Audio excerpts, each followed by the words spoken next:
C'est dans ce village que tout commence pour Begré. Il a quitté l'école en classe de CM2 après le divorce de ses parents. Très tôt, il se lance dans les affaires comme gérant d'une boutique. Mais il y échoue par manque d'expérience. À l'âge de 15 ans, sa mère lui cède une partie de son champ pour l'initier à la cacaoculture. Begré, c'est un enfant vraiment qui est intelligent et très courageux. Depuis le village, quand il va au champ, il transporte même des sacs de bananes sur sa tête, des kilomètres, il fait des kilomètres jusqu'au village. Vraiment, il est courageux. J'ai senti que je pouvais vraiment compter sur lui. Le champ se trouve à 10 minutes du village à moto.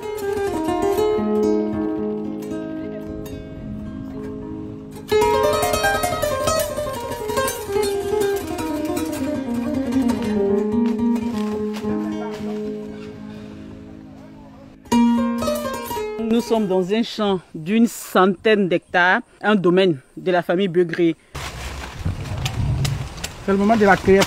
Donc, en ce moment, c'est la période. C'est mieux de la cueillette. Je vais prendre et bien ramasser. À l'entrée, là, la vie nous avait donné.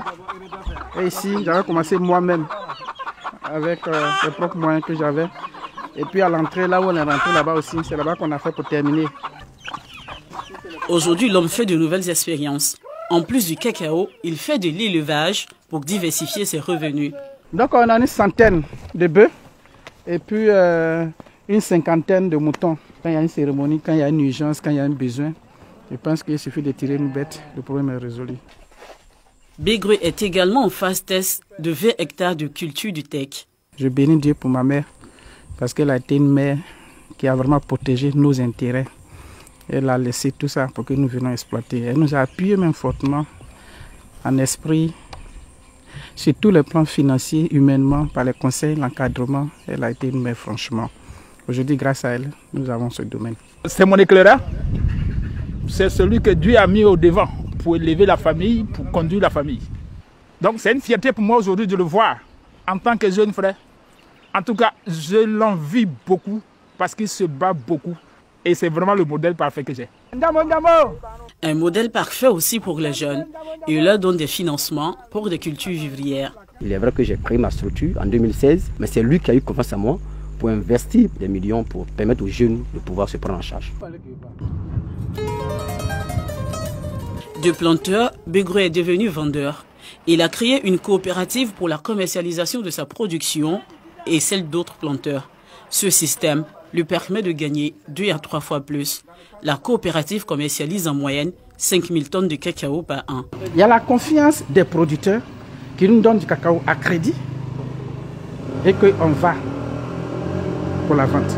On a la confiance de nos partenaires qui nous donnent les moyens qu'il faut pour pouvoir collecter et même appuyer nos producteurs dans la diversification. Nous avons 3000 producteurs, mais on a débuté à 474 producteurs. Avec des chargements de 5 tonnes qu'on partait vendre à Divo par-ci par-là et rémunérer bien les producteurs. On est passé à 10 tonnes. Ça part de 10 tonnes qu'on a commencé à évacuer nos stocks sur Abidjan. Il est trop dur sur le travail.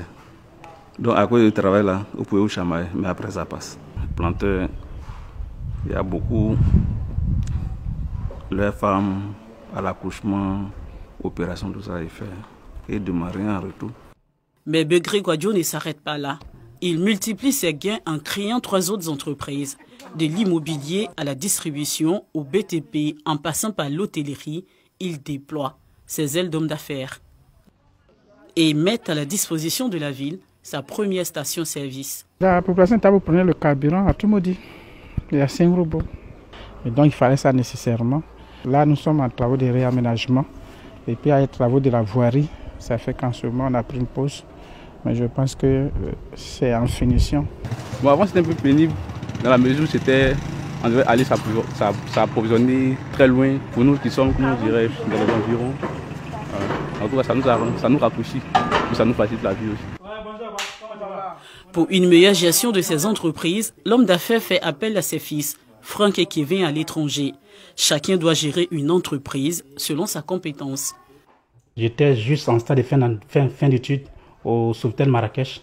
C'est là que mon père m'appelle, qu'il a besoin de moi auprès de lui pour pouvoir maîtriser tout ce flux d'argent. En fait, c'est au niveau des flux d'argent. Et moi, il m'a laissé pénir l'espace, un maquis restaurant bar que je gère personnellement.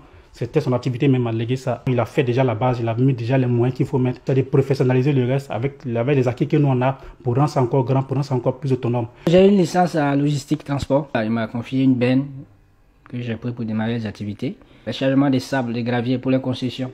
Concernant le cacao, c'est moi qui suis la logistique par rapport aux camions, les réparations, le suivi des camions. En attendant de les initier totalement, Begré fait lui-même le tour de ses affaires avant de regagner son bureau. Bonjour, comment va? Ici, c'est le siège de la coopérative. Une dizaine d'employés sont à l'œuvre pour la collecte et la vente des produits. Ce que nous devons réaliser maintenant et après, et qu'on soit en train de travailler dessus, c'est qu'on doit passer à l'export et puis chercher à faire du chocolat localement. Et construire une cité pour garantir la suivi des acquis des planteurs. Cette cité, les producteurs vont acquérir ça et payer un peu, et même les primes vont essayer de solder pour que les bâtiments les reviennent. Parti de zéro à héros, Begré Kouadio, planteur et homme d'affaires, est en train de construire une autre cité de 50 appartements. Des appartements destinés aux affectés de l'État dans le département de Tabo.